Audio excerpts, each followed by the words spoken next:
Hey all, it's Paul from Drums and Rum. We're back with Spirits, and I'm joined today by local musicians. Met them recently at a Gwen Stefani concert here in West Palm Beach. It was for a benefit show, and these guys were the opening band. That's not a bad gig, right, to open for Gwen Stefani.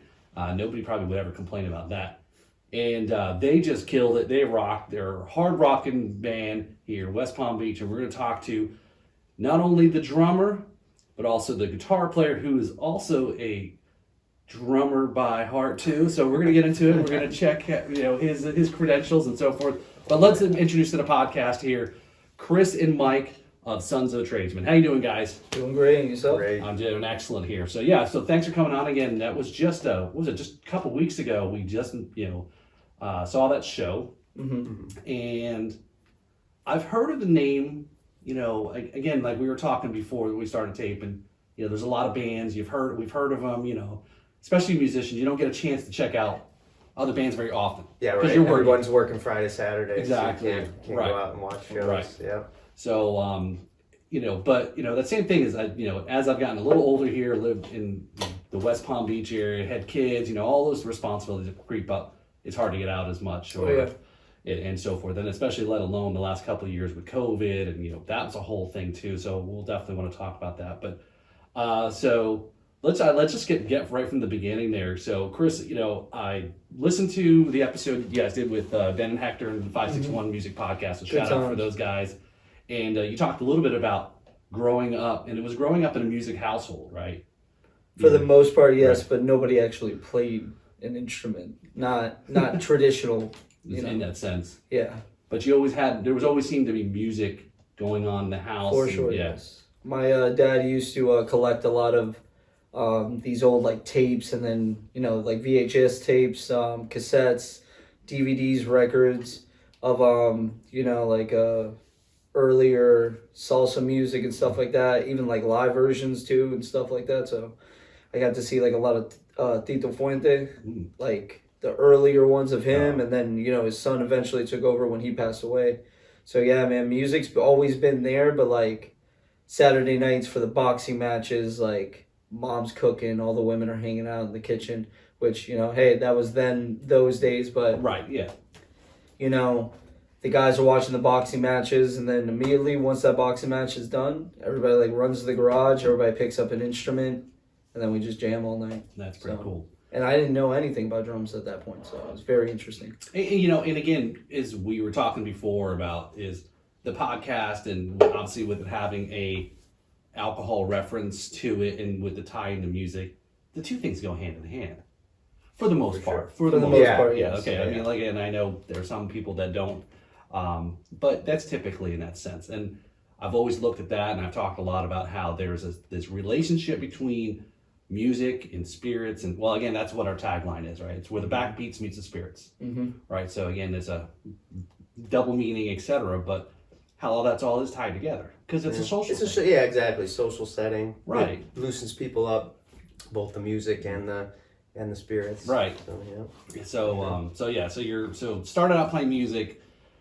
and then if I remember correctly, you kind of were trying to find your way in playing an instrument wise, and we seem like we have a very similar early path where it was, here, let's try this instrument and let's try this instrument, and then ultimately you found what fit, right? Yeah, it was so odd. One day, because my sister was the original one to get started with an instrument at a music school called ASM back in the day in West Palm. So she went there in the beginning, and my dad was just like, hey, you wanna learn piano? Do you want to learn guitar, bass? I was like, nah, I want to skateboard and hang out with my friends and try to kiss girls. That's all I wanted to do. And he actually bought me a guitar around the age of 11 or 12. And I was just like, all right, you know what? This is going to be cool. I'm going to be like Jimi Hendrix or something. And came in a DVD, a book. And I was just like, E, E, B. Well, I was like, dude, where's P? Right. Where's the rest of the letters? Right. I was like, this doesn't make any sense to me. So eventually it got to the point where I barely even touched it. Best friend at the time, he went to the same music school as my sister. He invited me to come over with my guitar, and I had to stand there and watch him play it. So that was the beginning, and then he eventually got a drum set. So then I started playing the drums and then adding in, and then eventually, You learn one beat that gets you onto another beat. You start piecing it together on your own. Okay. And then eventually told my dad, all right, I think I'm pretty good enough that I can step into the music school. Oh, so very cool. Yeah. So the music school, where did they start you out? Very entry or elementary, Mhm. even though okay.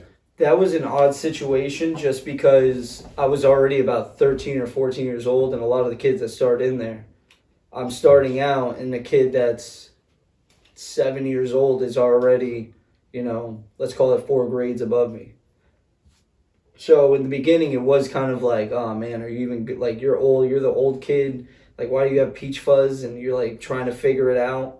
And it's like, no, but like, I got really lucky because of the music that I was listening to at the time immediately kind of gave me a bit of a flash element to it. So I didn't have to have the traditional sense of playing just yet to be known as good or decent. And you got to start out right somewhere. Everyone doesn't sound good. And I think that's always a very frustrating thing because similarly, I had was trying to figure it out. And again, as parents, drums aren't always the favorite if you're not into a music family because they're very loud, right? And I went that same path and bought a guitar. Like every kid at that age with not a lot of money, got the Epiphone. They got you started. And then when I was trying to sell it, it was like one of those, here, I'm going to bring somebody with me who can play it to show the person who's going to buy it how good it sounds. Oh, yeah. It's like, it's almost like bringing your mechanic with you. it's like, this guitar sounds great. No, it's the person that's playing it, right? Yeah. So going through, how long did that school take you through, growing up?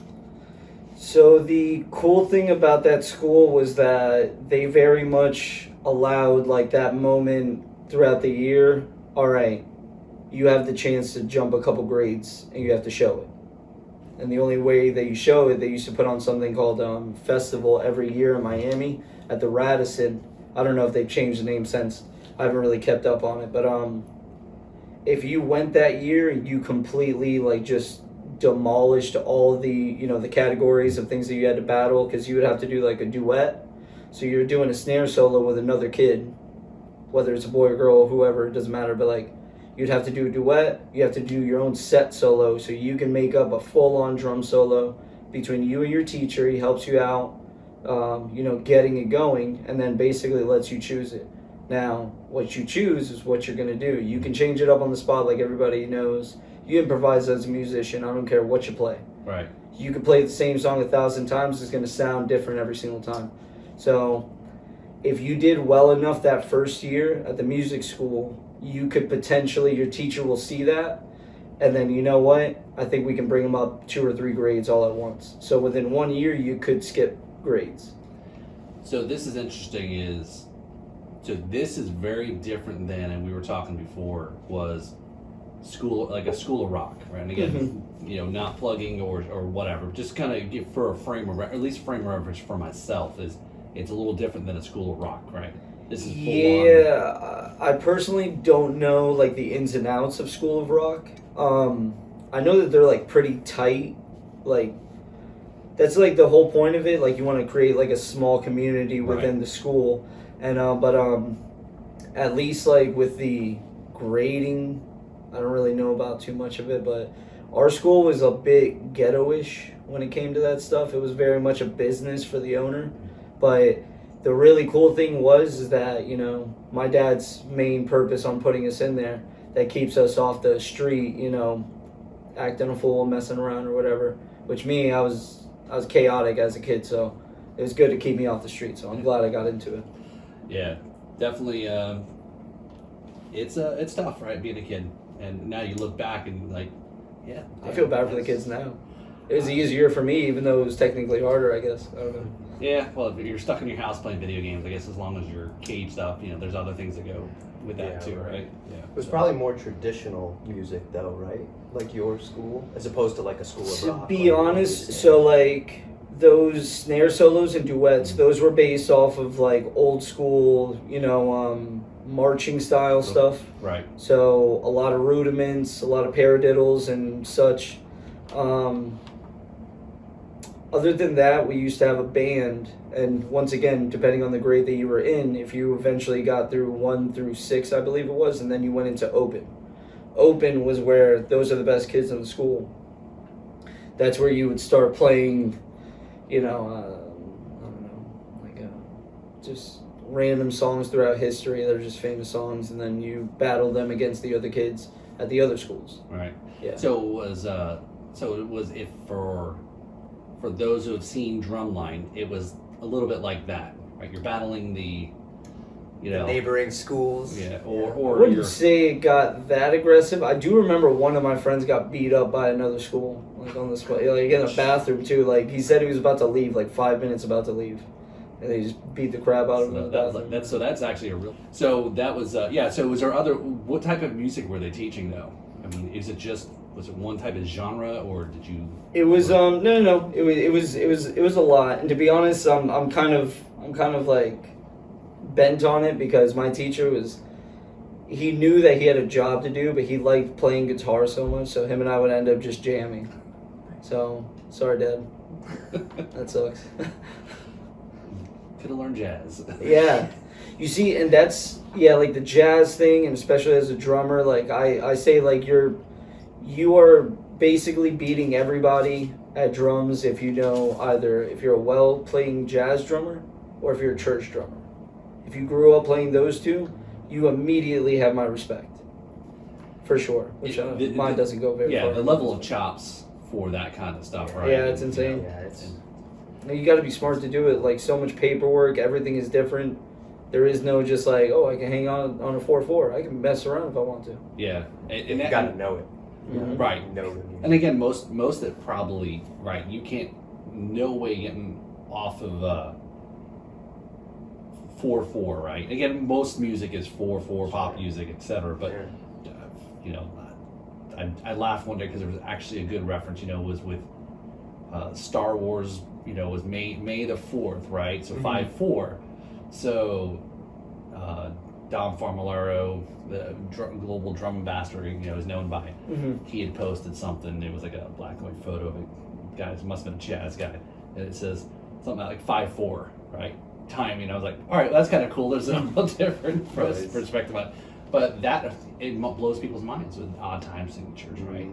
And we've had a couple guests on they do I guess math rock, right? Or and those different crazy. Aaron Edgar, he talked a lot about his 16th and The one that really blew my mind that I didn't even know that it got that serious because I've always heard about metalcore or like not just metalcore, but they call it mathcore. And those are these guys, at least when I was growing up, hitting about 15 years old or whatever, going to Ray's Blues downtown. And there was a few bands, I'm actually not going to say the name of it because it's the one I'm thinking about. It's just super inappropriate. But they were known as a mathcore band. And they would do equations through their music. So they would do like a weird equation. It'd be like 5 times 3 equals, and then so on and so on. They would just add integers and all types of weird stuff, and that was the layout of the music. Now, eventually, I end up digging a little bit more into it, finding out about like Danny Carey, which Danny Carey's another one that likes to mess around with it, and he's supposed to be like, geometry master of drums, basically. So I know that they did the what in the hell is the name of it again? It's some weird sequence, some mathematical sequence that's like never been, you can't find an answer for it. God, for the life, it'll come to me by the end of this, but dude, it's just like, man, whatever happened to just making a song, It's just like, dude, like, you know how long it's gonna take you to finish an album? That's why they do every 10 years. Yeah, Tool is one of those bands though that can actually make it listenable. Like, because I don't know much about like time signatures and any of that stuff, but like their stuff is very, very listenable to the normal person with still being very complex. That's an amazing band because like I said, Danny's seen as for drummers like one of them that are up there, right? That non-drummers or non-Tool fans, obviously that kind of makes sense, but doesn't know who this guy is, and this guy is like the top, right? but then the whole band as a whole, right? Maynard, right? He's got such a incredible mind, and then the songs he writes, and then let alone going off and doing Perfect Circle and some of these topics. So, but yeah, you're right. It's What's the other one he does? Pussifer. Pussifer is another band that he also does. Yeah, which is all like his style. Right. You know, it's almost very similar. Like it's some of those. I mean, I guess it's cool, right? You do a different project, with these guys here, and it's not like it's weird that you're going off to do something else and never going to come back, and like you're cheating on your band members, like, oh, you're going to go be in a country band, and but that's just something that helps fill. It's a creative fill, right? That Fibonacci sequence. That's what it was. Okay. Yes, I was actually yes. thinking of that Sequence, spiral. that's what that it like is. continuous I believe spiral. so. Yeah. That's that ridiculous one. Apparently, it's one of their songs. They tried to answer it. Interesting. Yeah. I will have to look that up. I know, and that's why I left it right there. I'm like, I'm not even looking into this. Let the viewers and listeners figure that one out. There you go. Have fun. There you go. And we're gonna see your listeners in 40 years with beards. Yeah, this song's still playing. Yeah. So, Mike, growing up for you, also, and you said, I know we're allowing a guitar in the drum shack here I because appreciate it. you do have. I'm a drum lover. There you go. Yeah. Yeah. So, like Chris asked, he goes, "Hey, is there any?" Did you tell him how I responded to? Oh him? yeah. Oh well, no, I didn't tell him if you want to hit him with it. Oh. So it was like, hey, if you guys want to hang out, we jam. Obviously there's a gear here. It's like, hey, you got any guitars or amps? I go, guitars in a drum shack. So it's like, no, I don't normally keep guitars here unless it's brought and go. But yeah, so growing up as well too. I mean, did you have a similar? Did you start off one instrument, go one way? Did you start off drums and then like guitar? Or? No, I actually started with guitar. I started pretty late as well. I didn't start until the summer I graduated high school. So I was 18 at the time, and my brother's a drummer, and he had been drumming for a few years prior to that. And he's a really great drummer, but it kind of goes back to what you were saying with the parents. Like, parents try to force every other instrument other than drums at their kids because they just don't want to hear it. So my parents bought my brother a guitar, and he kind of like messed with it for a little bit and then just kind of left it because he already knew he really wanted to play drums. He told my parents. And so, but they never bought him a drum set, and he finally bought himself a drum set. And I think I was just really bored that summer, and my friend had picked it up, and I remember I was like, I think my brother has a guitar in the closet. I'll just grab it and we can like learn together. And I just really just kind of, it just consumed my life from that point on. My friend dropped it after that summer because he didn't really get that good.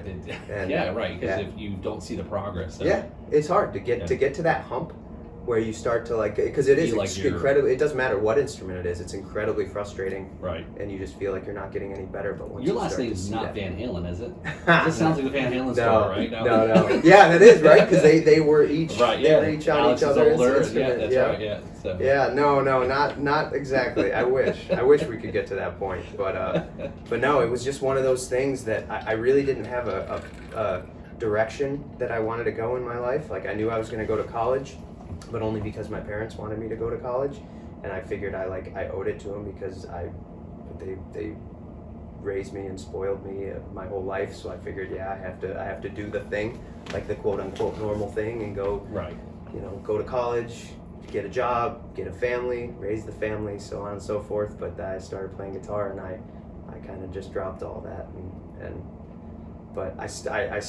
I'm a drummer at heart. Like, in my mind, I wish I was a drummer.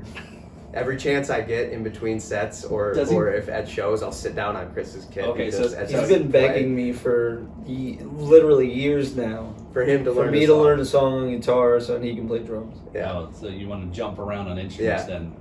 Yeah, which we probably could. It's just I don't trust myself with a guitar. You can play, right? Oh, for sure. I actually do know like a little very simple stuff. Smoke in the water, yeah, sure. There you go. Right, yeah, that one, no. I think I know like just the chord changes of like Eye of the Tiger. Oh, there you go. That one and Seven Nation Army. I think that's. I think that was the one we talked about that we were gonna potentially do. Change it up there. Yeah. So the. Oh crap! I was just gonna go somewhere there, but about that playing the guitar and then going into it. Help get chicks? What, guitar? Yeah. Or no, I've never. See, that's like the one thing I've never really, because I started late. So like Yes. when you're no, dude. Honestly, it's never been that. He's the quiet for one too, me. right? Yeah. What, me? Yeah, I guess I would consider myself the quiet. He's the one that like a girl could be hitting on him, and he's just like, "Well, you have a great day."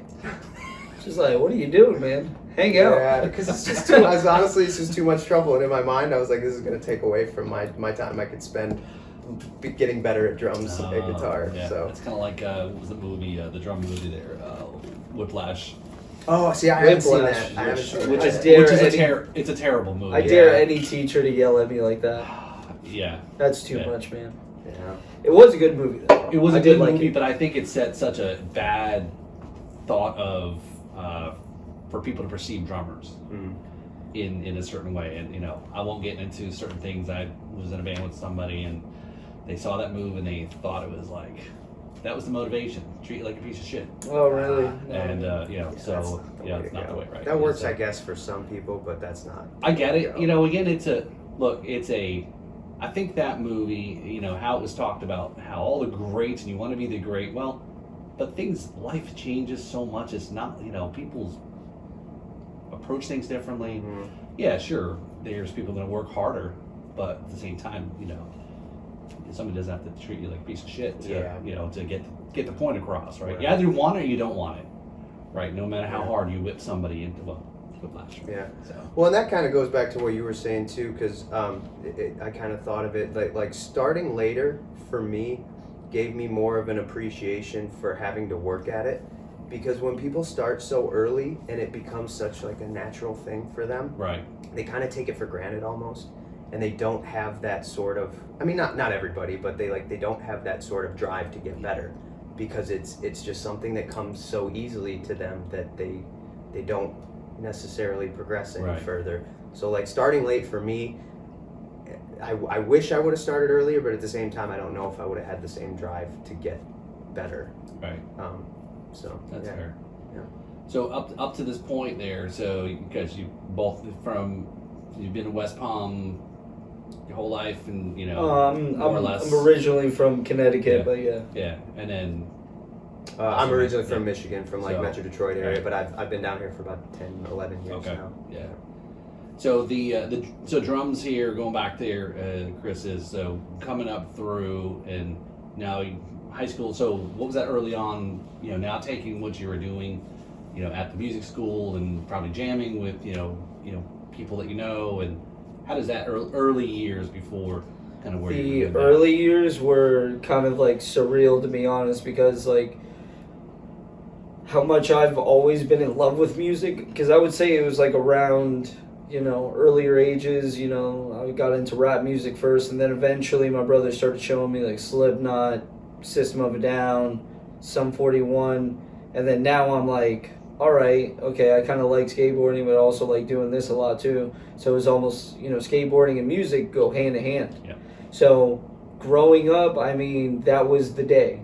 You would wake up early, try to catch the Palm trains, all the way to go downtown to skate, and we all try to get back on back in time, that we can go practice for like 3 or 4 hours, and then at the end of the night, we use somebody's money to pay a bum to get us like a beer, then we all share it.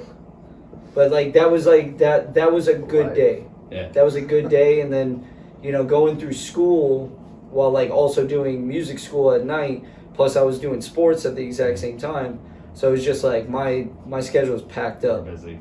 so I mean, the amount of friends that I've made over the years, though, it's just like you end up being a rock star even if you are just playing in front of 3 people in a driveway. So I'm going to jump ahead here with that. Does that help, knowing and being, living in the air for quite some time? Does that help with people showing up to shows?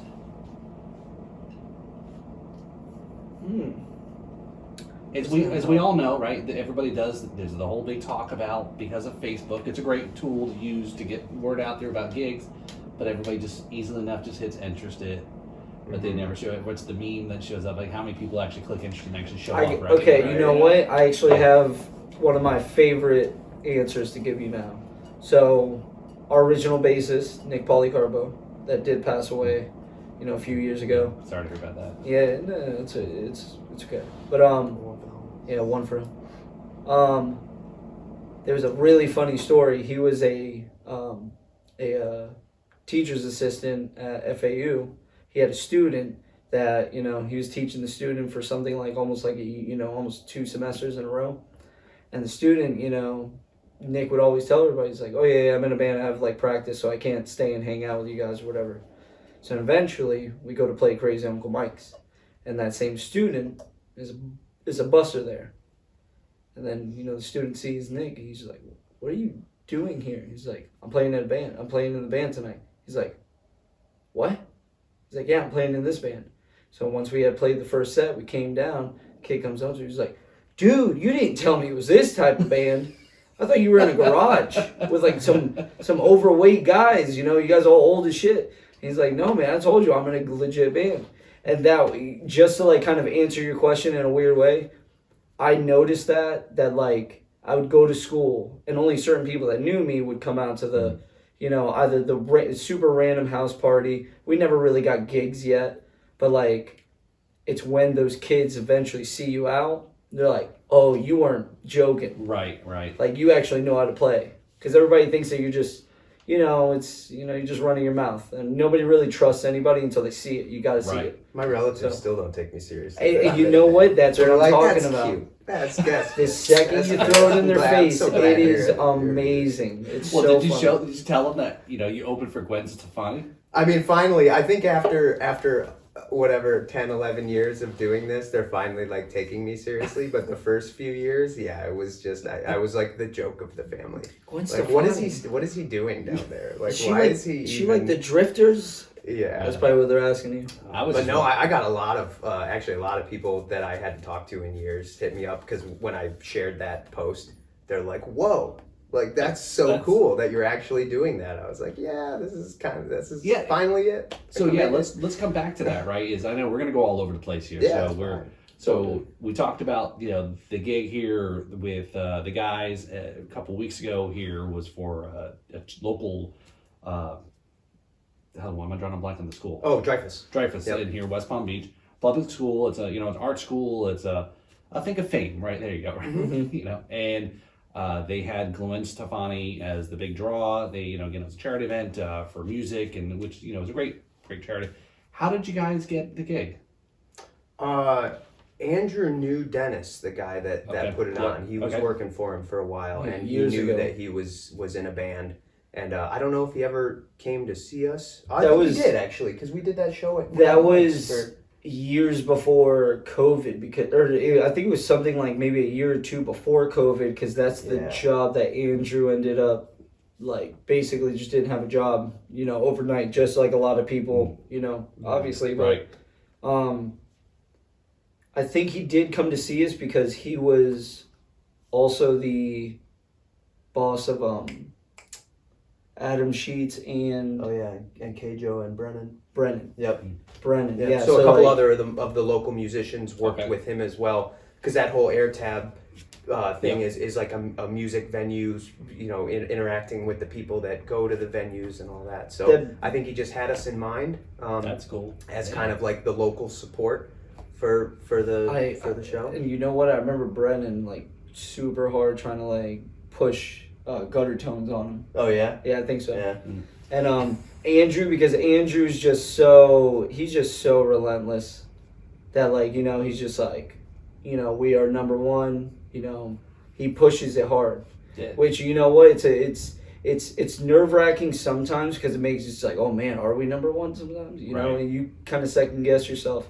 But then, the hard work, motivation, pushing each other, and then we end up just getting through it always, every single time, even if we're a little nervous about it. Yeah, always. And that's the way you're right to go about it, is because listening to that episode you guys did with with Ben and Hector was, I didn't get a chance to talk to Andrew at the show afterwards either, but listening to him, he seems to be a big driver You know, Dude, and like I said, he is says, the "Hey, it's number my one." my only band, and my first band and my only band. I think he Yeah. said something like that. He's right? never been in another band. Right. No. He is yeah. the most confident person I know, and as someone who is one of the least confident people that I know, like I'm not. I'm usually one to undersell myself, and he has to constantly remind me that I'm worth it, that the band is worth it, the Right. band is good. He's like a very positive driving force. He's like the Jiminy Cricket, but with a beard and likes to yell.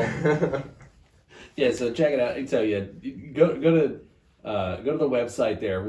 Let's do a quick plug here. Go for it. Yeah. Website, yeah. The website is soatband.com, so Sons of a Tradesman band, but soatband.com.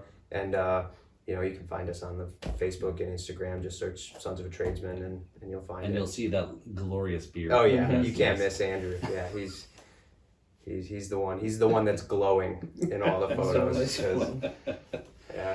So let's talk about the band then, right? So so when did you guys start? We started, Or I what want to say it's initially? around Yeah, like yeah. 5 years ago.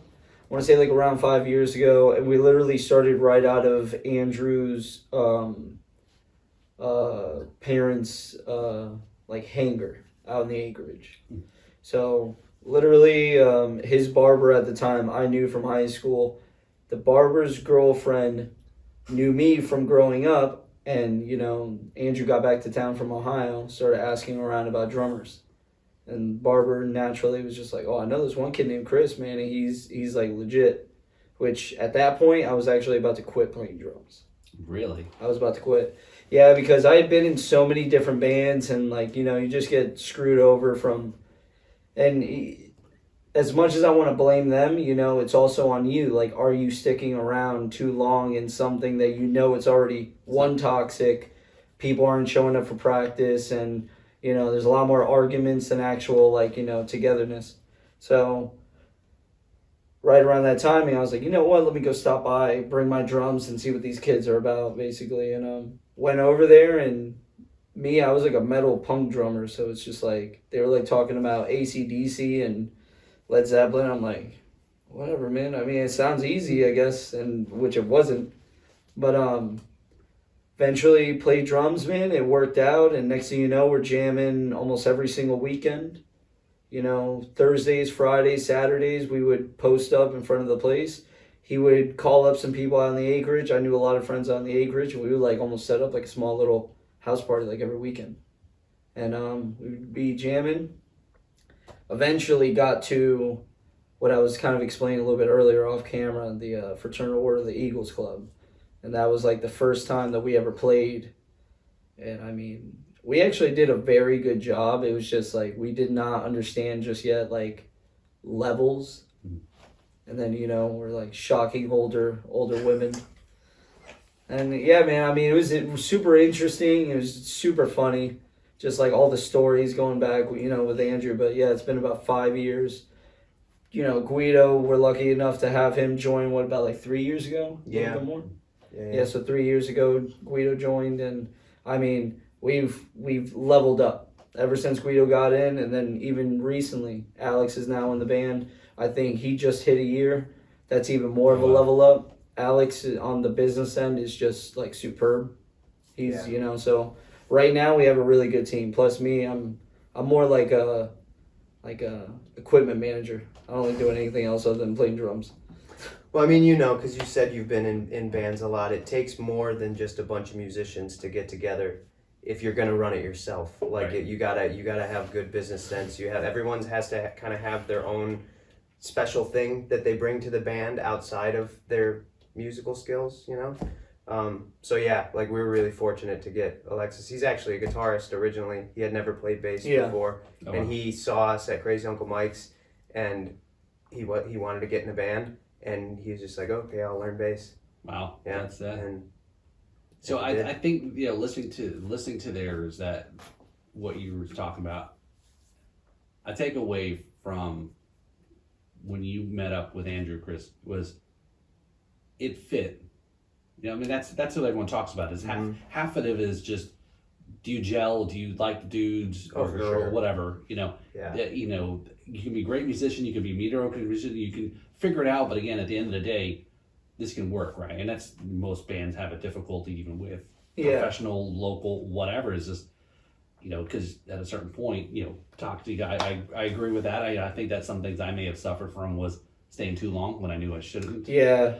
Yeah, because when you're so invested in something, you It's don't hard wanna, right. Yeah, you don't want to step away. It's a relationship, get rid of all right? your It's a time. relationship, right? Yeah. It's super weird when like it was almost like I don't want to make it seem like Andrew and I have a crush on each other, but like him and I when we first once he broke out of the shell, because he's a little these days it's a little weird because he's doing his machismo thing as a defense mechanism at all times. I'm sorry for giving away your rules, but back in those days when I had first met him, and he was really I want this band thing to work, so I have to be really nice to this guy. And I think we hung out for the first time maybe a week after first meeting, when I'm like, yo man, why don't you come out and we'll hit a bar and go check out a band. And I remember he showed up in a polo shirt. He had probably a $80 haircut. He's wearing loafers. I'm like, dude, can you go change? What are you doing? You're drawing attention. Was this BB before the beard? No, he still had the beard. Oh wow. He's been beard short, forever. Very fine. He's been beard forever. Yeah, man. He takes that thing seriously. I dare somebody to try and take that thing off him. Good luck.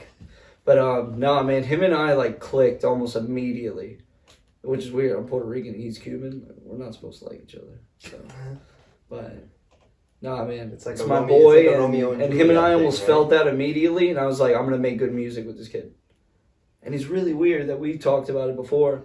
Guido is amazing at guitar, whereas it's weird that Andrew, for some reason, he'll just make these randomly good songs up, just on the spot. It's really weird. And then Guido, he comes up with great songs as well, but they take a little bit more time. Whereas Andrew's just firing them off. It's I don't know for you. I don't know if that's annoying for you, but no, it pisses me off. Well, I'm what the hell, man? Can you give me some time to make a beat already? I guess that's the cool thing about our band too, is because there's no one songwriter. Everybody, regardless of who it is, if they have an idea, they'll bring it, and then everyone just builds on it. And I think that's the most fun way to have a band. So with songwriting, and I think more of the question is to you, Chris, is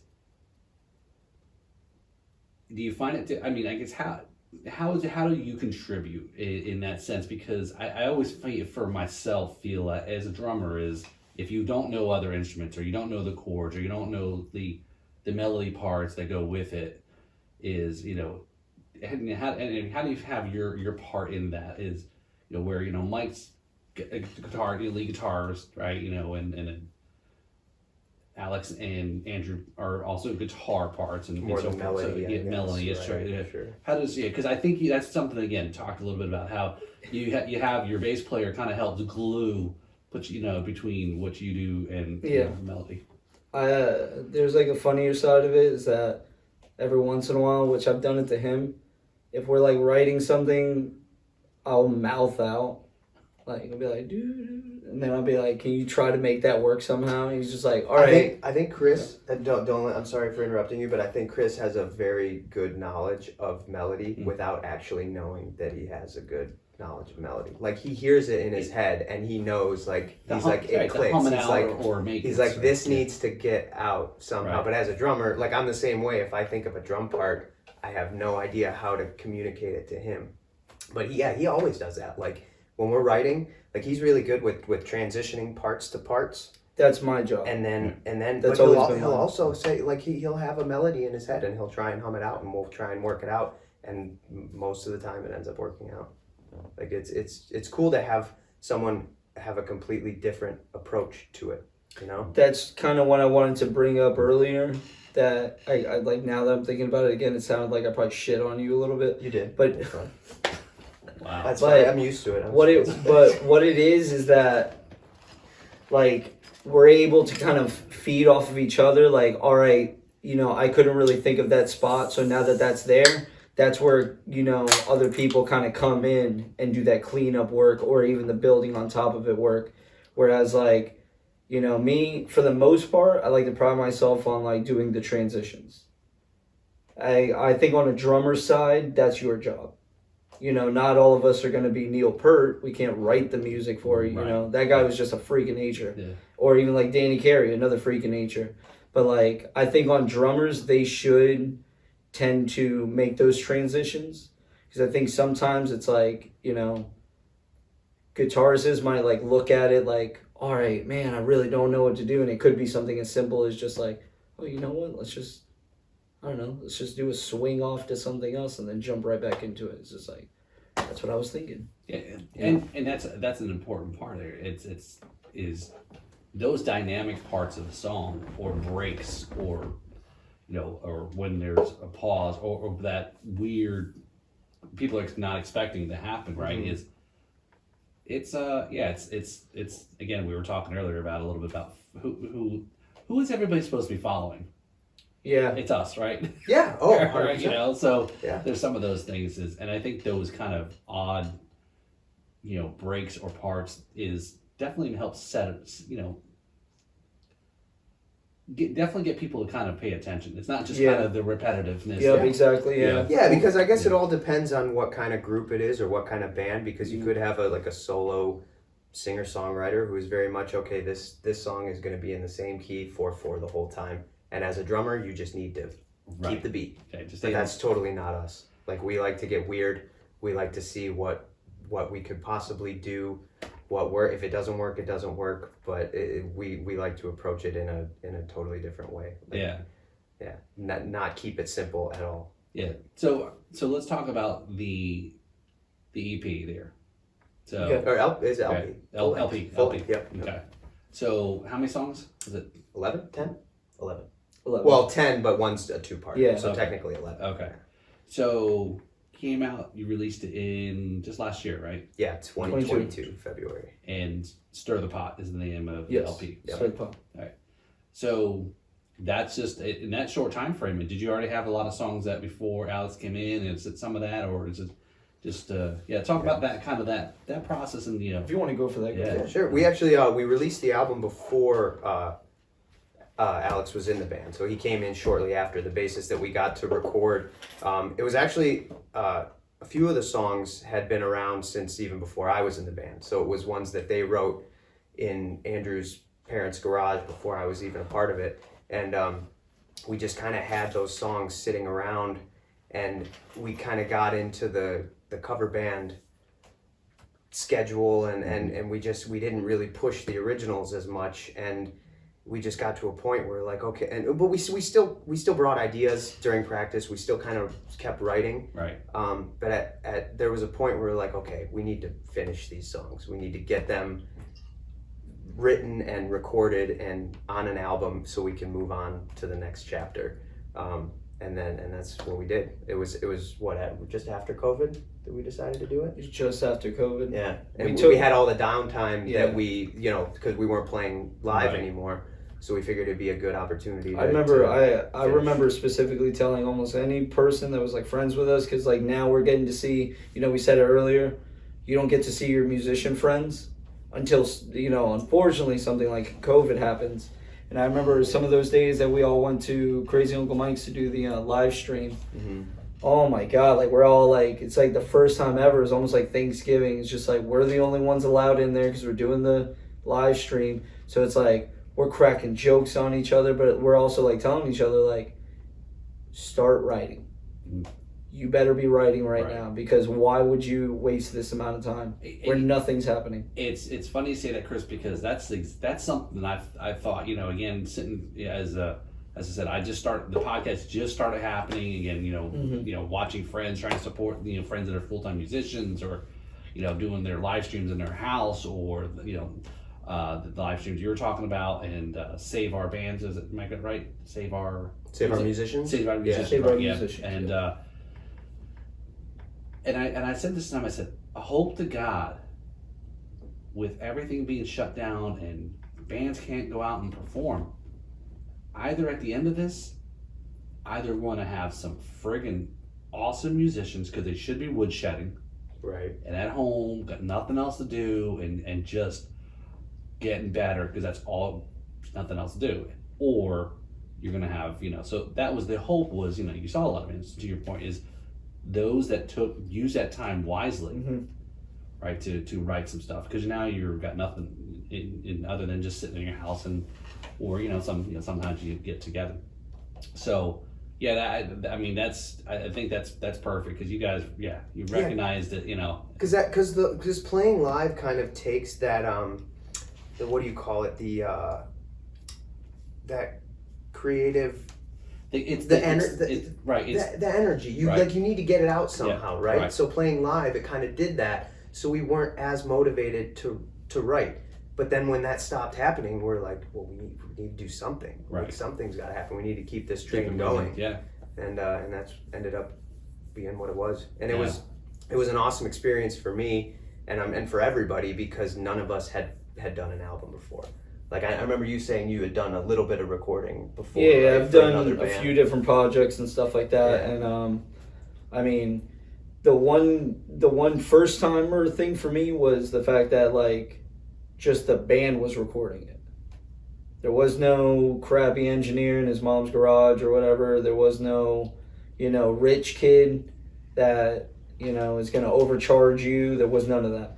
But we got lucky enough that you and I basically just got to kind of speak with each other and just get it done. Yeah, we did basically everything.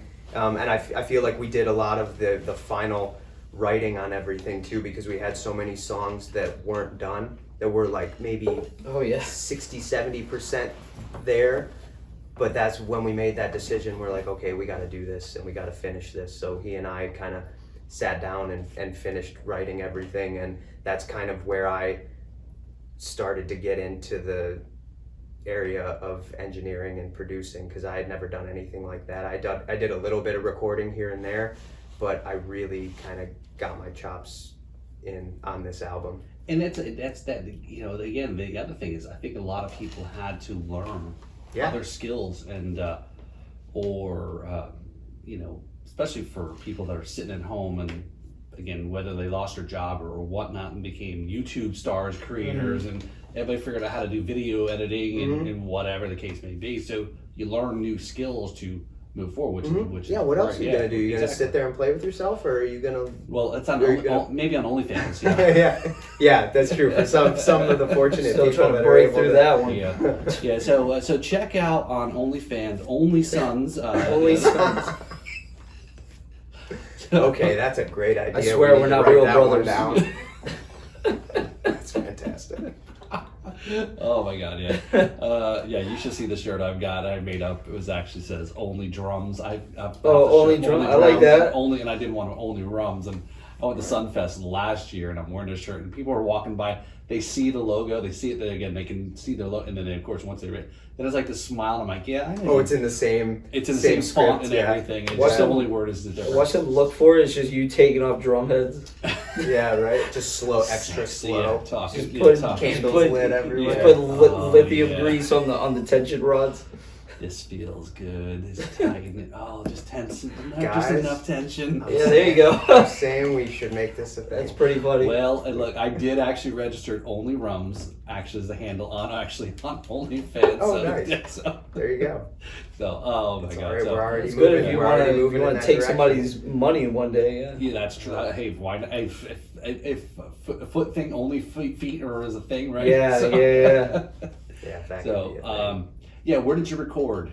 We recorded at the studio that we practice at. It's Shade Tree in Boynton. It's basically like a big kind of bay style with the overhead door. I think they had really tall ceilings. Mm-hmm. So we recorded most of the instruments, and then I did a lot of it at my house because my second bedroom has turned into my office / studio. So we did a lot of the extra stuff and all the mixing and stuff there. Cool. So yeah. It's amazing the gear now that people at home. And you can do anything from your house. Yeah. So you've released out there. I mean, I've listened to after meeting you guys last week or whenever the show was. Some of you guys last week. Mm-hmm. very rocking. So what are some of the comparisons? You know, again, you guys are yourself, right? Oh, Of course. to other bands. Again, everybody always wants a frame of reference on it. So I mean, I hear certain things, you know, very hard edging, little bit of, I mean, you know, there's lot of some Zeppelin in there. yeah. Some a lot of like I was a big fan of Jimmy Page's approach to like layering guitars to get a really big sound. So a lot of Zeppelin, a lot of Pink Floyd. I love ambient stuff in albums, especially rock stuff, like stuff that you don't necessarily know that's there unless you either really listen to it, or if you were to take it away, you kind of notice that stuff's missing. So we spent a lot of time with adding like little bits here and there. But yeah, a lot of, I would say, Zeppelin, Pink Floyd. Yeah, that's what do you think? I'll never forget one guy that came up to me at Connolly's one night after us like playing a set. He's like, "Listen, man, you know you don't have to play like that." I was like, "Dude, it's rock and roll. What's your problem, man?" And he's like, "No, but you're like throwing double bass. You're doing like, like these bigger fills and stuff like that, and you're just like kind of going off too much." And I was like, "Well, man, I mean, you can start your own band. I don't know what to tell you." But my thing was when Andrew and I originally started the band, I was like, "Listen, man, this is my background. You know, I think we have a better chance if just let me try to just how Guido was saying, like drums don't have to be crazy big all the time. You pick your spots to be tame, and then you let off to accent the rest of the music." And that was one thing that ever since that we've started, I've been trying to strive for more and more with every song that we do, with every cover that we learn. I try to strive for that. So my comparison is basically a lot of metal music. Typically, you won't hear breakdowns, and I add them into not only our originals but into all of our covers. Yeah. I try to beef up all the covers, anything that we ever play. If we're ever seen out, I try to make it big. The songs are definitely, it's not the same. You've got some really good range of the songs, and I think the one right out the gate, the first track, Ballad of Odysseus. Right. Yeah. That was an experiment that Andrew and I we wrote this thing. I think I had come up with just a small guitar part as the main idea of the thing, and then when we were trying to finish it, we kind of had this idea that since the story of Odysseus goes on this whole journey that's never really the same, we wanted the song to kind of represent that. Like there's no return to any same part. Like it has its individual parts, right, and it never kind of goes back to a chorus or anything like that. And so that was just one of the random things. Yeah. But that's one of the weirder ones on the album too. It's and it's the first one right at the gate. Now that I'm thinking about it, what were we thinking? Yeah. First song on the album. Is this like something that would come off at 2112? Yeah, exactly. Yeah, you know what? But Rush is a big influence. Right. I appreciate the compliment. And the cool thing about the band is that, like what Chris was saying, everybody has kind of their own core influences and backgrounds that they have. Like Chris is very metal. I'm very blues rock, like Zeppelin, Jimi Hendrix, C. Ray Vaughan, all those things. Andrew is very outlaw country. He likes Waylon Jennings. Why is that the only one I think of? Cash or whatever. Yeah, Johnny Cash, exactly. Yeah.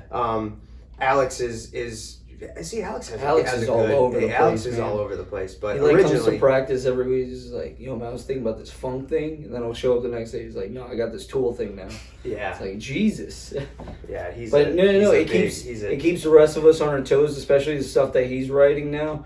This is also the first time that we're having Alex writing with us now, because for the most part, the last album, even our bassist that was in the band then, he wasn't really fully mentally there.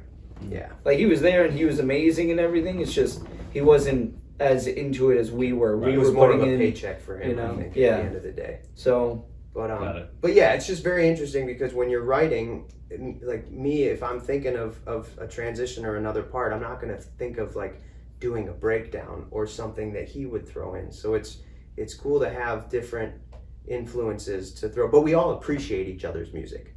That's the thing. That's the cool thing. Right. Even though I'm not like really into metal, I still I very send- much appreciate metal as I'm like the those worst guys are friend. incredibly. I send those guys are him incredibly some talented. of the most ruthless things on the planet. I'm like, check out this guitar solo that's 3 minutes into it, but make sure you listen to the beginning too. So he has to get through 3 minutes of just brutalness. Yeah.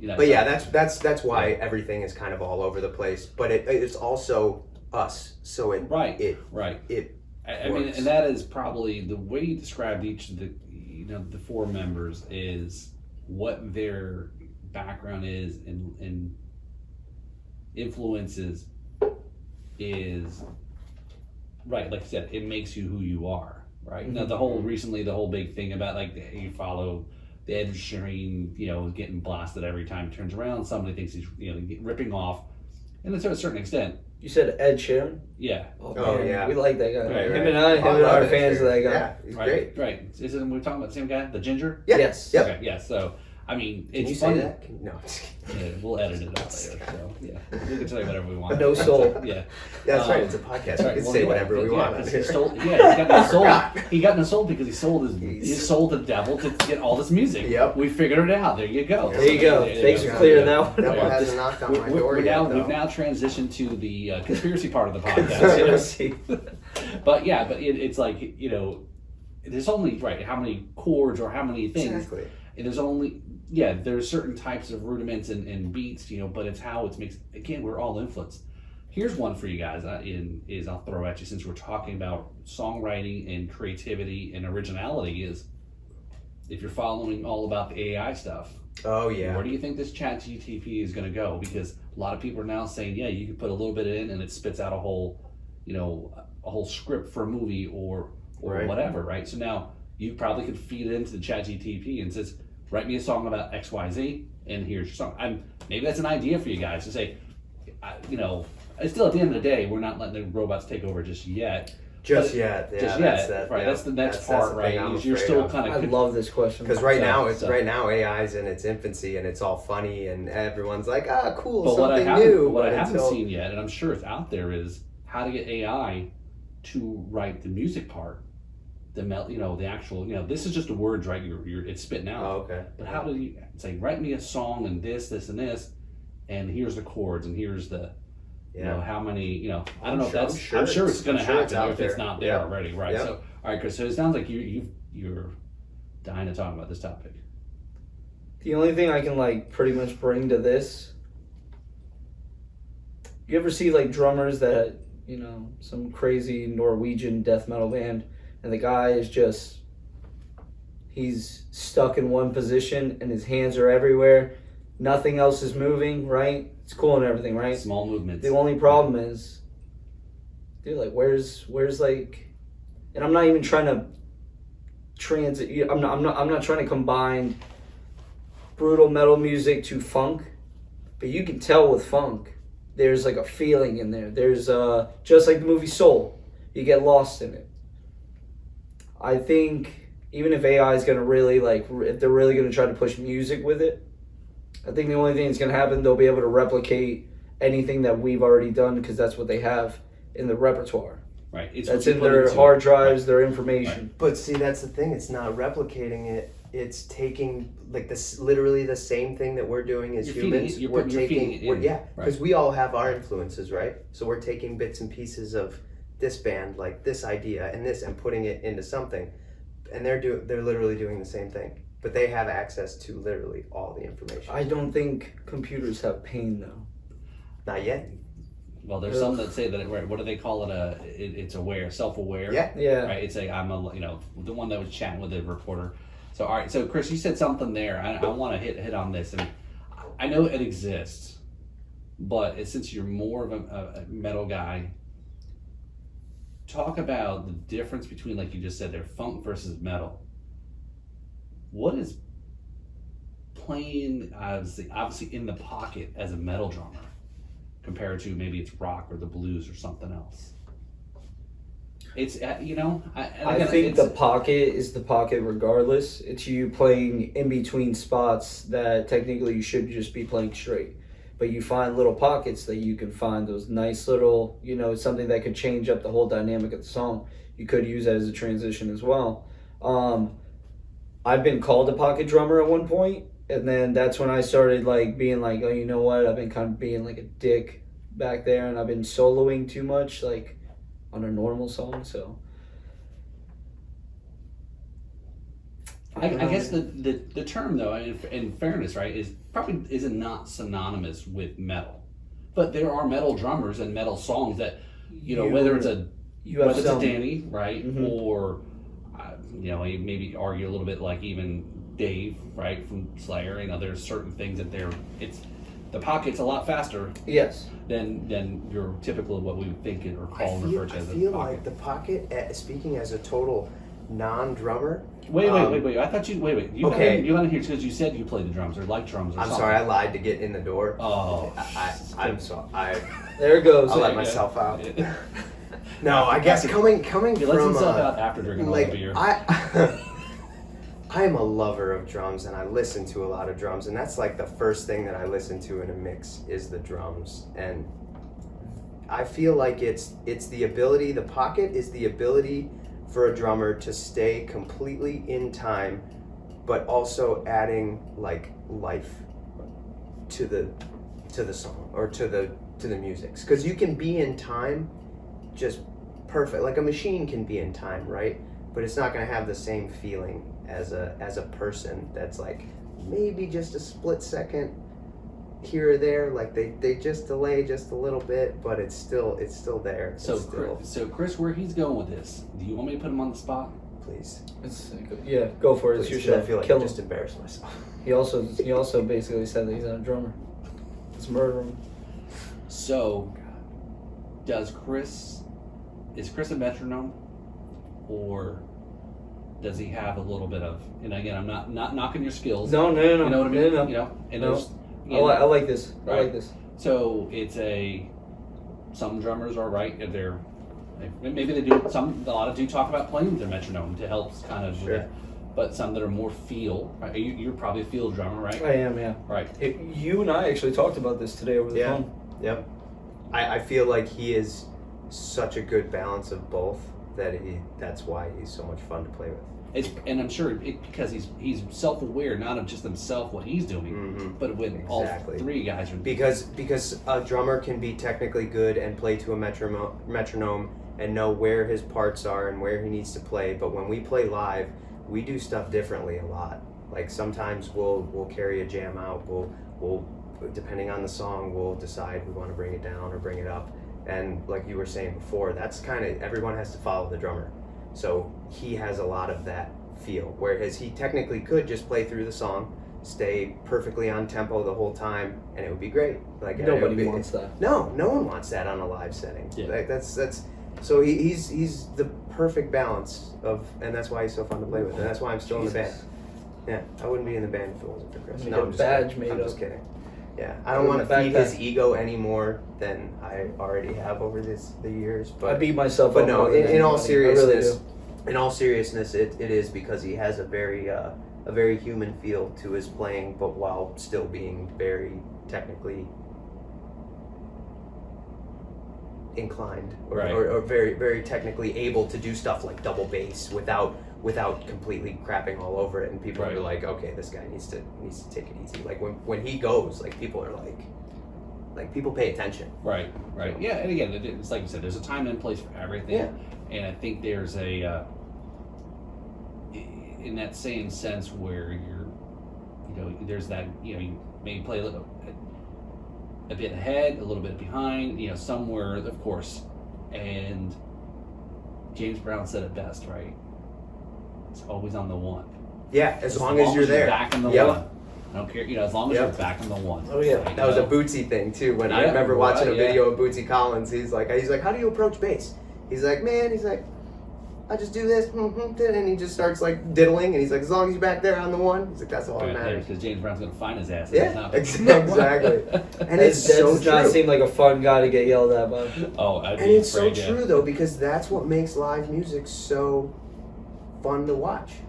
And all right, so that's a great. I think here's a good question: is your musicians, I think musicians have a different way of looking at it.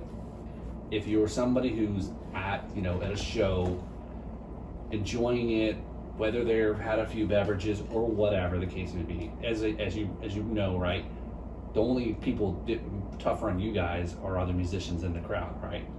Sure. And or fans of maybe that one cover song that you did. It's like, oh, well, you missed this. Yeah, part, right. You guys Yeah. do it differently, and then Yeah. how you Oh, approach, we get those all the time. how you approach covers a little different. Again, if you make it your own, that's great. But sometimes I feel it's like, as long as you're getting paid, and I think you guys talked about that in the podcast. Like, hey, what more? You're getting paid to play music, Exactly. and people feel like, man, I really wish left that show. Man, I wish I was that guy, Chris. Yeah, I could play that drums or X, Y, Z. But it's, again, some of that energy. I'm not saying that you're going to be a shitty band and you're going to get away with it. No, I'm not saying that. But then there's times that you may slip it, but you guys also not going to let yourself. You hold you guys selves a little bit to a regard too. Sure. Yeah, for sure. Yeah, we have standards. Right. Yeah. For sure. But Very low standards, but we still have standards. Is it always perfect? Maybe not. Yeah. But again, I think it's a little bit of forgiving that the average person you may be playing to is not going to pick up on. Exactly, because how often, what's the percentage of actual musicians in the audience? It's a very low percentage, or like you said, the one person If there's really if there's musicians in the audience, that means they're not working. right, they're not good enough to be working that night. Exactly. Damn, Yeah. you know what? I never thought about it like that. That was the greatest thing I've heard all day. Touche. No, and that's honestly one of the most nerve-wracking times is when those really, like, those musicians that you hold in really high regards, they stroll into your show like mid-set and you see them, you're just like, oh shit. Oh, fuck. Like, oh great, now I actually have to perform. But you're right though, like the majority of people are just there to listen and to have fun, and as long as you can keep them interested and keep them, keep their foot tapping, and because we do a lot of covers that we make our own, which is Right. a lot of fun, because no one wants to hear, I mean, maybe they do, they want to hear like the exact album version, but everyone, my dad's a big Eagles fan, and he's like, the Eagles live show is great because they do the music exactly how it is on the album. I was like, well, why don't you just go listen to the album? Certain bands, I was talking to a buddy of mine about this recently. Certain bands, I want to see it perfectly. Other bands, now I'm no Fish guy. I'm not big on Grateful Dead. Why are we sitting around on the same song for more than 8 minutes? I still There's appreciate no that, reason though. for that. I personally don't like Appreciate it. that a lot. But no, like you actually just gave me a new thing. If I see another musician that I know in the crowd from now on, I'll be like, get a job, you hack. What are you why doing you have the here? night off? Wow. Get to work. Yeah, it's like, hey, I have a night off. Yeah. Yeah. I don't No, know. you One don't. of the biggest compliments that we get. That could be careful. This could all set a whole. I like a Chris bit of Chris controversy. starting fires right Yeah. now. This sounds like a great clip that we're gonna pull for the. Yeah, right. Viral. Use Edit that this one as out, it. please. Slow me down too. So, but yeah, so. But yeah. I guess a lot of people come up to us and say that they enjoyed our show because we do things our own way. We put our energy, our spin on stuff. And I agree with that, right? Yeah. So, as you know, right, I don't know, I guess I think he lives in the area or performs a lot here, Zoltan, right? Okay, yep. Right. I've heard it. Okay, a little bit. Yeah, some may say he's a little too showy, but he's got this energy. He's got, and that's the part of it is you're putting on a show. Sure. And it might be original music, and you want, in the true essence of a musician and an artist, you want people to like your music and your art and so forth. But still, remember, at the end of the day, it's you're performing for performing. They paid for you to show up, right? Oh, yeah. So Right. I get that there's always that give and take aspect Mhm. to it, and kind of keep yourselves in certain check. But I don't know. It's a again, if you go out there and play your song, you don't move much on the stage and don't have any type of stage presence is Sure. a huge thing, right? Yeah. Right? That's a massive thing Yeah. now. Yeah, that you're not, people are not like, man, again, you guys are playing, you guys had to look like you're having fun, you're having a great time because you're enjoying playing, you guys are really tight. And that carries out onto the people that are down, For watching, sure. watching from down below. So again, there's all these other sensory things going on in a show that is more than just the music that they can pick up on and enjoy the experience, right? Yeah. And it's a complete 360 too, because when people are paying attention and when they're engaged, that gives us energy, and we want to perform even better Right. for them. So we put in even more energy. When Have we play fun to with a room, robots. yeah, exactly. If we're Have playing fun to trying a to do room, that. if we tried the duo thing for a while, and I did some solo performances for a while, and it just felt like more background music. Like people weren't paying attention, Yeah. and it was a lot harder to get through gigs because you're like, why the hell are we here? I mean, I know we're getting paid, but that's not all it is. Like, it's great to get paid, but the performance and the energy is very much a part of the payoff. And I think maybe it's because your core, you are a rock band and not a acoustic kind of band, maybe, Sure. or kind of a Yeah. little bit not down step, but you know what I mean, a little bit We softer. demand attention in a way. You know, a little. because look, it's not a knock against. You know, we have all lots of good friends that perform in those kinds of shows. It's a gig, and for them, it's a job, and they're a full-time musician or whatnot. But sometimes, you go to a place, South Florida, there's always a lot of outside tiki bars that people aren't paying attention. Mhm. Now maybe the evening bands, because it's a little bit more up tempo, Yeah. up and so forth. So it's tough, right? Being a musician, you go in because you're there to see the music, you're wanting to listen to music, or you're just going to go to Square Grouper and drink and hang out, and not really, it's background noise. Yeah. Right. And so I don't know. It's interesting. We are very much a band, and Andrew, on more than one occasion, has literally demanded people's attention. Like, he'll call people out that maybe have, and it's more of like kind of a joke that he's doing, but like if someone has their back turned, he'll be like, "Hey, you in the blue shirt, turn around. Like, this is my time now." It's When like, I I'm tell you performing. it's I'm worked. getting paid. It's and it's worked. hilarious. Like, it is. There's a level of ego about it where you're like, "Whoa, dude! Like, you're literally demanding this guy's attention. They can do almost- whatever he it can wants." go, it can go But it's different ways it's- too, right? Yeah. Oh yeah, for sure. It's like, well, but fuck it usually, you, right? It's yeah. like a pack of jackals just turning on somebody. It's just like, why is he attacking this person? Oh my god, his hat does look dumb. Yeah, and It's then if just he like, don't pay, boom, doesn't pay you know, attention, he'll now call we out got his him. outfit or something like that. But it's usually it's all in good fun. But Andrew is very much one of those guys that demands and feeds off people's energy. Well, Like, he did comedy at one point too. That's why like he's so comfortable on that's- I didn't know stage. that. That's Yeah, it. he did comedy for a little bit. So that's it. Yeah, that guy's he annoys me. He's just like, oh yeah, I have Bodie's license, and he'll just say it, stop right there, but what? You don't have a boat. Well, you found out on that podcast that he was a rapper too. Oh, there you go. I kind of knew that because when we started first hanging out, oh my god, dude, he's such a psychopath. He just annoys me sometimes.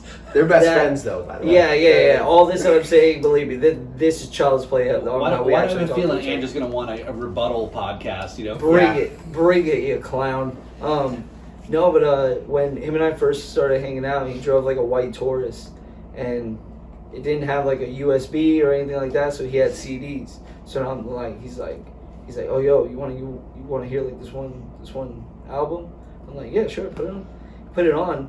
I recognize the beat or the song, and I'm like, where's the lyrics thing? He's just like, and then he would rap in his car for, I'm not even joking with you, 20 minutes straight. Just freestyle. Top of his Or- now here's my thing. If he wants to act like it was just, I actually wrote some of it down, that's still impressive. 20 minutes long, like he wouldn't stop. Well, I'm sure even the freestylers like have. You're those always gonna things have that a they little recall bit, in but their like mind, still that just library. like me sitting there, I was just like, what the fuck is going on right now, dude? Like, he's serious.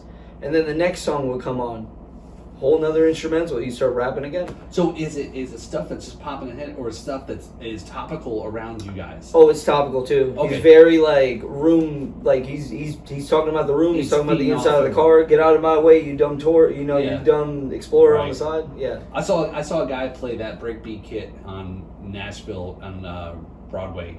Same thing in a little PA setup.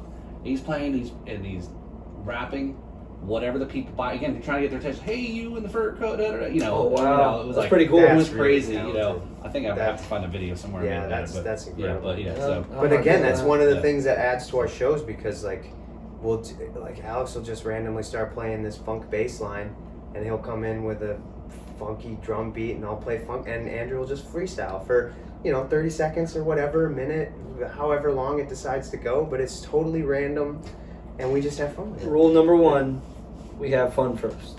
Yeah. Have fun 100%. first, then try to if you make us look good, we make you look good. Everybody makes each other look Right, good. right. So Very cool. All right, so back to band stuff here. Okay, so it's a little bit pre shameless plugs here, but okay, around town here, you got any upcoming gigs? Yeah, this Friday. I mean, we don't play as much up here in the Jupiter area. We're looking to book Okay. more that way. But we played down south. We're playing Friday at Nectar Lounge at Coconut Creek Casino. Okay. That's from 7 to 11, and then Saturday is at Fat Cats in Fort Lauderdale, and that's from 11 p.m. to 3 a.m. So do you That's a guys brutal one. are you guys open to doing some dual gigs with other bands and tying Oh, in yeah, and stuff like yeah, that? yeah. we Yeah, because we're trying to as much as fun as the cover circuit is, we're still trying to really promote and Yeah. play our originals, Right, Because right. we want to do that more. Right. So playing shows like that where there's 3 or 4 bands on the bill, where everyone can play their originals, and yeah, we're looking to do more of that Okay. for sure. Yeah, because I know one of the podcast alums, Kevin Frege, he's in Angels of War. Oh Oh, yeah, yeah. yeah. so- Patrick actually, the Yeah. bassist, filled in for us for a couple gigs Okay. after Nick passed Okay. away. Very talented. and lent Very us talented gear. guy. Yeah, Yeah. he's been awesome. So so I know they play out at Connolly's, they play out Yep. down in Coconut Creek, and Yep. they've been playing a lot of stuff lately. So so the reason why I ask is I think that was one of the things that Alex was talking to us about after the Gwen Stefani show was, the touring. I think you guys talked a little bit about that, Mhm. even on the podcast, Ben and Hector's, is where you're trying to reach out, and if you're looking to set up a tour, again, we can talk afterwards. Some of the other musicians that have been around the country, and tying in with them or giving you leads on places. Yeah, and things like that. definitely. I mean, that's all part of this, is right. It's this eclectic networking opportunity of, as I call them, everybody, the alum, right? Is you have to become part of the alum. So Yeah, because as much as you'd like to just be a musician that shows up and plays music every day, it's not Right. really the life, or that's not really the way it is anymore. You have Right, to yeah. you have to network. You have Yep. to do all that. Yeah, so that's one thing I don't think I've fully tied everybody, all the different musicians that are in bands that are around the country. And again, I know who, again, whether it's somebody that's now up in Oklahoma but playing down in Alabama, and they're a little bit more of a hard rock kind of band, or guys out in Texas, and so there's we definitely can yeah, for sure. connect and and try to make those things, and that's what it's all about, is like promoting and helping each other. Again, Absolutely, because that's the one thing Yeah. that we haven't done yet as a band that we've wanted to do for years is tour. Like we haven't really gone outside of Florida at all. And I think the It's the farthest farthest. north we've been is what, Cocoa Beach, right? Cocoa So- Beach. Yeah, and there's a lot That's more. Yeah, as you know, South Florida is very difficult for hard rock, heavy metal Sure. scene, right? I know. Yeah, you go down to Churchill's, right? I mean, that's something. Yeah, that's- We and don't, we don't make it even- down to Miami Yeah, as much yeah. anymore. Even that spot, yeah, like we for whatever reason we don't really touch Miami too much, just because the parking's a little wild and Yeah. everything like that, and but I mean, we're talking about it now. We're starting to get, we're starting to make sacrifices and starting to make moves to, obviously stretch ourselves a bit more. Right. Do you find it tougher though? I mean, approaching it that to do some of those gigs and then possibly span out further to a little bit multi-date around the state or further out. That, no offense, you guys aren't young, right? And Oh, it's no, typically sure. young man's game, right? Yeah, Is that some of definitely. those things you can sacrifice? Now, other than if you've got your day job, so you can at least stay in a better hotel than all sleep. in your Yeah, van I mean, together. it is difficult. You're still because- limited though. You're Yeah. still limited Yeah. just because of time. A lot of jobs won't let you take Right. off for more than 2 weeks. Right. And that 2 weeks for a normal person at a normal job, that's all your vacation time for the year. Yeah, right. But it's all on Obviously, it's all it on how much you want differentiates it. for different people, but True. It's all on how much you want it and how much Yeah. you're willing to sacrifice. We're very good friends with a band who just went and recorded an album in LA. The band's called Billy Doom is Dead, and I don't know if you've heard of them. Yeah. And literally two of the guys, or all of them, are probably on the same page. Like I don't care if I lose my job. I don't care what happens. Like, we're gonna do this. And I feel like if you're gonna be any type of successful, you have to commit. You have to commit fully. You can't be like a 1 foot in, 1 foot out kind of. It's if you truly want it. Yeah. And it's difficult as you get absolutely. older. It's responsibilities and all right. these things. It's that you're really willing to sacrifice this for that, for an opportunity. But you know, when you're 80, you're always going to have that woulda, coulda, shoulda, Yeah. or regret. And so, And nothing against people that want to give it up and want to start a family and want to have kids. Right. But everybody in the band has to be on the same page, or else it's not going to work. Right. Because we could do a bunch of weekend tours in Florida and be like, yeah, we toured, or we could really do it. Yeah. So Okay.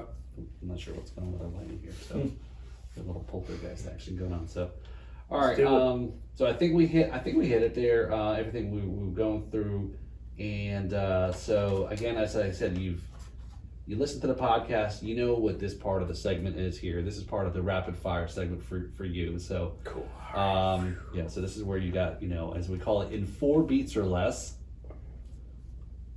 So usually somebody will ask, he's like, well, what's the tempo, of course, right? So Okay. what is those beats, right? So, but in 4 beats or less, it's 4 questions here with rapid fire. First thing that comes to mind, don't overthink it. First question is, in 4 beats or less, who's on your Mount Rushmore of drummers?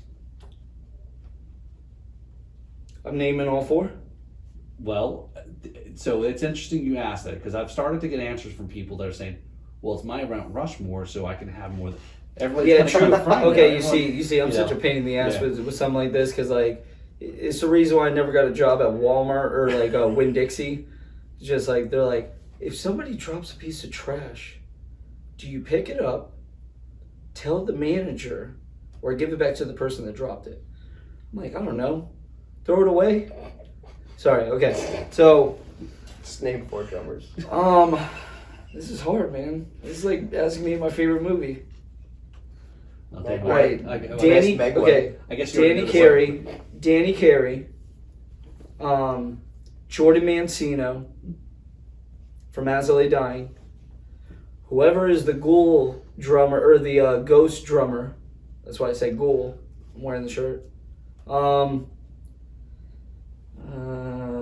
Yeah, that's about it for now. Yeah, that's good. I'll leave it right there. Okay. This is so hard, man. There's so many drummers.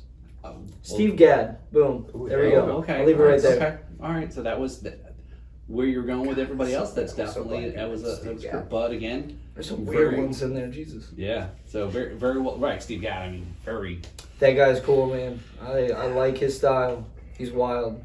All right, Yep. next one. All right. So in 4 beats or less here. And question number 2. This is a 2-part question here, and this could be a little controversial. Where is your favorite place to play and your least favorite place to play? Gotta be careful with that second part. Do I still play there? True. Oh well. Okay. The least, Foster's 2, West Palm Beach, across the street from the Turnpike. What a cesspool. All right. My favorite place to play, right behind Sons of a Tradesman. I'll be gay about it. I love you guys. Oh. Yep.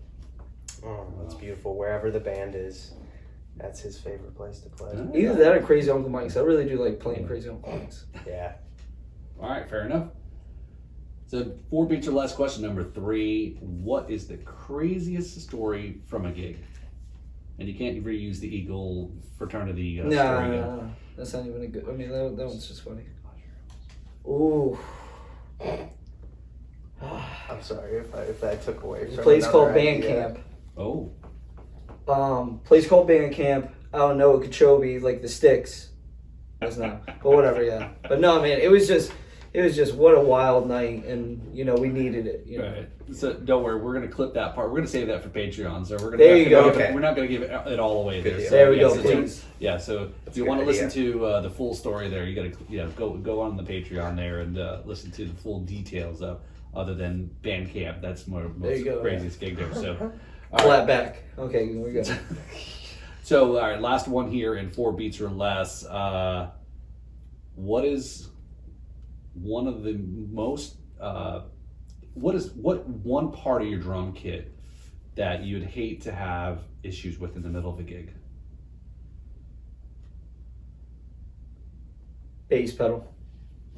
So but you play double now, right? Mm-hmm. So one of them, Essentially, that whole system going down. Period. That thing ruins you. You don't have that and snare. Snare's second place on that one. right? But those two, maybe third is hi-hat. Because I do like quite a bit of hi-hat work for the most part. Like I do some ride stuff, but you can always survive off of a hi-hat. Yeah. Yeah. Bass pedal and snare drum, one of those two, Forget it. you move that left hand up, or in certain cases right for whoever that you are, and you're trying to use a high tom as a snare to try to keep it going. I'll tell you this, that at the place Foster's 2, I've never heard of this, and still to this day it's never happened again. I've never seen it. My snare stand broke in half. And the metal actually like broke at an angle and it stabbed me in the leg. And I had to keep going. It was like our second to last song of the whole night. So, and I started doing exactly what I was just saying. I had my left hand on the high tom trying to, ever since then, it's going to be like bass drum or snare is what's going to take you out. Because if you don't have your bass drum, dude, what are you doing? Yeah. I was actually going to ask that. Could you get by with a floor tom as a drummer for a short period of time? You might. Get through the song, maybe. Yeah. 40 seconds. Sure. 40 seconds of a song, that's it. Yeah. After, But after that, you you're gotta like, cut it I'm off. done. Yeah. Well, and then right, because it's not going to cut. Yeah. Like the bass drum is. Right. Floor tom's So- gonna ring out, it's almost like It's a gonna bass sound drop. different, Yeah. Yeah. It's gonna sound. You'll notice something's up, right? Yeah. Oh, I might, for sure. I might do it sure. for fun now. Yeah. Next gig, I want to It's see if like he does breaking it. a string as a Oh. guitarist, and then like, oh, you could just play the whole rest of the thing with it. Yeah. It's like, I can't do that. Yeah, I you're just like, I need that bottom E string, yeah, right? you need Yeah. all of it in order for it to work. So there you Yeah. go. Now you can mess it. Oh yeah, the pedal loosened. I had to do something different. There you go. We don't accept excuses. That or the from sticks, Chris. right? Like everybody's worst nightmare is losing a stick, but that's like such a normality that I used to actually sit down and practice losing a stick. Even though it's kind of weird, like you're crippling yourself in the moment. Right. So it's like, is that still technically like training? Well, it's funny you say that because I've seen them do it at the music school where they'll when they're playing the band, the bands, the kids get together in the bands, and they'll like intentionally knock their shit over, right? Just get their. It's like, because these things will happen. Sure. Mhm. Because you never think about it. And, I saw it happen at first. I'm like, what the hell are they doing? I said, what are they being a dick for? And I was like, okay, I get it. It's a little harsh. Training. It's training, right? It's almost like, the Pick of Destiny, right? Right. What a movie! Yeah. Oh, it's my a fan. God. That's one of my favorite movies of all Such a time. great to movie. be honest. There you go. It's Yeah, so good. We can go down a whole nother rabbit Yeah, hole. right, 5 yeah, hours, yeah. 5 hours later here on that. So, But no, I feel like School of Rock, like they're teaching them how to be a rock band, and that stuff happens. So you Right. gotta learn. not gotta your learn crash, how to. crash stand, or the mics or something. Because we've all been there as beginning musicians. Like if something isn't going 100% right while you're performing, like if something happens, you freeze, Right. and you have to learn to not do that. Right. You Know have to what's learn to doing. be like, okay, it's fine. Laugh it. Even if you make a mistake, like laugh it off, and people forget about Right. it in 5 seconds. But I've been there numerous times where you just kind of freeze up, and that's way worse than Right, how to Yeah. recover. Yeah. Right, yeah, for sure. So I totally blew over it here, Chris. You mentioned depends on the configuration of 4 and a 5 piece. So talk about your kit real quick. Snare, high tom, 12 by 14, then 16 by 16 floor toms. I have 2 floor toms. It's a Mapex. It's called the Driftwood. So it is a 1, 2, 3, 4, 5 kit. but not the traditional sense in two high toms. I have the high tom that's a 12 by 10, 12 by 10 by the 12 by 14, or other way, whatever. But yeah, that's essentially my kick. It's a Mapex. It's called the Driftwood. I don't know if you've seen it. It looks like a pirate ship, basically, because it has like an exterior like vinyl on the outside, but it's all wood, which I haven't scratched it yet. Right. But I can tell already, even if I do, you're not going to see it. What kind of wood is it? I think it's birch maple Okay. on the interior, at least. I don't know what the outside is. Right. Yeah, but so far, man, I'm in love with it. I'm in love with it. So, do you have that? This is the skin, or the wrap. Is that because of your other band? So to be honest, when I first saw it, man, look at the segue he's doing. I like this. Because of before I was even in the other band, Muggles, I had seen that kit a while ago, and I've always had Mapex, and the Mapex has treated me, for the most part, like that drum set's never crapped on me. Never. Not once. So, me loving that kit, and plus because they sell like stuff at a decent price, you don't need a $4,000 drum set. You don't even need a $2,000 drum set. You just need something that you can put good heads on. You got to spend money on good heads. I'm sorry, you have to. But that company, I very much like what they do. I didn't even get their highest version. Mine's technically like the Mars series, which this is one of the only newer ones that they've made since they've started out doing the Mars series. But no, technically I didn't buy it for that reason, but which is really funny.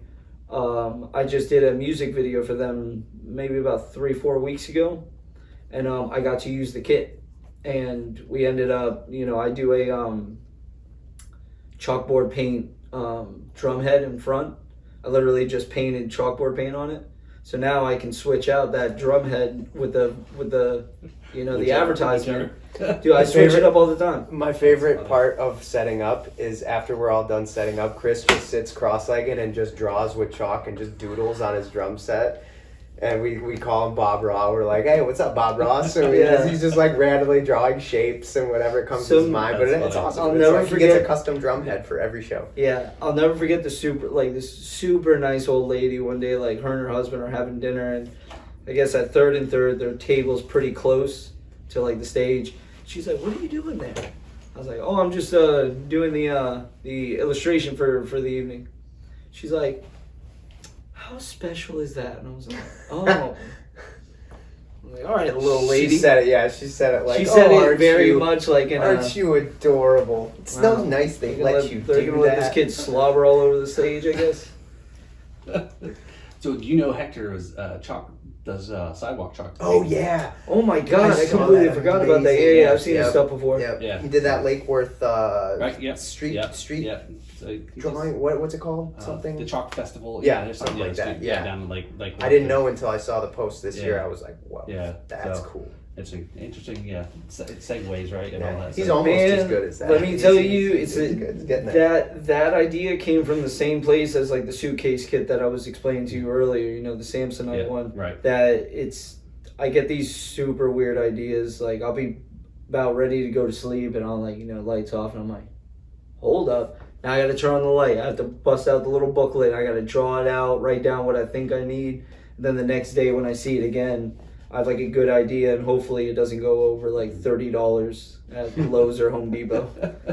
Keep it on a budget. So all right, so you've gone through the pain and suffering, as I said here. So there you go. Oh, Here's appreciate you, man. Thank you. Look at this. Got some sorry, swag. Mikey. Oh, I get one too. Yeah, you definitely sweet you deal. definitely, That's awesome. So I don't know. You guys figure out the sizes there. I'm not sure which is which, but I think No worries. So part of the alums now is part of the Drums and Rums alums, as I was talking about, part of the family of the eclectic, drummers from all over the world or country. And I've got drummers that I've talked to in the Philippines. Some interesting drummers. Dorothea Taylor. I've had Dorothea Taylor on the. So the one, or I listened to the one, Scorpions drummer. The Scorpion percussion. There you go. Yep. They actually just were, I guess, featured or interviewed on Modern Drummer magazine. It's Really? the recent one with Portnoy on the cover. Yep. And I didn't. I guess I saw Portnoy post the the magazine, the cover, but I didn't actually catch the top of the magazine cover. It actually said inside with Scorpion Percussion. So super cool guys. And The other one that I really I looked at his Instagram and everything is Outlaw Drums. yes. Dude, that guy makes some beautiful drum sets. So let's talk, because there's like all this again connecting people, and I'll have to show you the beater that Michael gave me Okay. that he made from his stuff. I mean, he makes amazing stuff. So just really quick, so I can explain it, dude. Like he takes old wood that like may have come from like an old barn or something like that, and he makes that into a drum. Reclaim Yeah, bro. wood. Like, and there's like always like a storyline behind it. 200-year building that he takes the wood and he'll turn it into a drum. And That's see, I awesome. always had, and again, very inexperienced or whatever you want to call it. I always thought it was like everything was all wrapped in plies, and Mm-hmm. never knew there was I saw the way that he does it, man. It's crazy. Yeah, Oh my god. I drove up to his place to do that episode. Where is it, if you don't mind me asking? You don't have to tell me south. exactly. Yeah, it's in Georgia. Okay. Yeah, Awesome. so I mean we'll talk a little bit more Oh, offline yeah, about it. Yeah, that's so pretty he's an awesome guy. He's so, and again, we'll definitely talk. Again, that's all part of the connecting of everybody up here and so forth. So as we wrap up here, let's hit these shameless plugs here, sites, social media, whatever you want to tell everybody about. Yeah, definitely. We're called Sons of a Tradesman. You can find us at www.soatband.com. Facebook, Sons of a Tradesman. Instagram, sons_of_a_tradesman. There you go. I think that's about it. We don't really do the TikTok thing as much as we should, but we're always playing around South Florida. Andrew needs to get all over that. Yeah, Yeah, he it's was more on it on for a him, second, yeah. and he was gold. Like Andrew's content is incredible. So Maybe we should do a cops Sons of a Tradesman episode. yeah, He used to do a cops thing, but that's a whole nother Well, story. you should just do like like Sons of Anarchy, but a Sons of a. Oh, right? yeah. So, But yeah, no, yeah. that's about it. And we have an album out. You can find it on all the streaming stuff: Spotify, Stir the pot. Apple Music, Amazon, YouTube, all that stuff. Very cool. And then upcoming next gig is Friday, Coconut Creek Casino at Nectar Lounge. Saturday, Fort Lauderdale, original Fat Cats, Fort Lauderdale. That one's 11 to 3. And then we kind of just play all over South Florida. And I believe today, actually, we put up like a full list of all the gigs coming up for I want to say the next month. So definitely check out the website so you'll be able to find it. Very cool. So again, I know that we're taping this, and then so you may be listening to it later down the road. Evergreen content they call it, right? But again, at the end of the day, just go ahead into the websites there to follow up. And if you're digging, what Chris and Mike and and the band and what they're about and their energy, just follow them. You'll get and support the music. Obviously, that's the big one we always talk about is supporting the bands. Because again, without that, you're not going to have music. You're not going to go out and have fun. You're not going to. What's a world without music, right? It's not a world Somewhere that I wanna wanna be. live in. Yeah. No. So I appreciate you guys for coming on the podcast again. So again, thanks everybody for listening to this episode or reviewing the video here. Again, check out us on subscribe and social media there on YouTube. Trying to get to the magic 1,000 subscribers, and God, that's almost hard. It's almost impossible to tell people just go and click on this, and that's all I'm asking you to do. I know. Anyway, that's my little whining for the moment. Feel you. And social media, Instagram, follow us and all those things there. I really love getting a chance to talk music. Look, I love talking to anybody. I just love talking, right? And again, a little bit more peeling back the onion with most people. Did we get too nerdy into drums? Yeah, no, not really. No. But again, I think it's the it's hearing a story behind the person that is either a drummer or somebody in the rum or the spirits business. And there's always a little bit more story, right? Oh, yeah. So it's always cool to kind of learn a little bit more about the people behind some of that stuff. So again, there's tons of drum podcasts you can get real total nerdy on. There's rum podcasts you can get real totally nerdy on. But I'm trying to do it somewhere in the middle there. But again, that's all I've got to say here tonight. We're gonna maybe hang out for a little bit, maybe. Sure. Yeah. We'll hang out for a little bit. Oh, So yeah. again, I appreciate y'all for tuning in here. This is Paul with the Backbeat to Be Spirits. Cheers, y'all. Thank you. Sweet All right, deal. Good. Dude, awesome. Thank you. Awesome. Yeah, man. Yeah. So. Wow.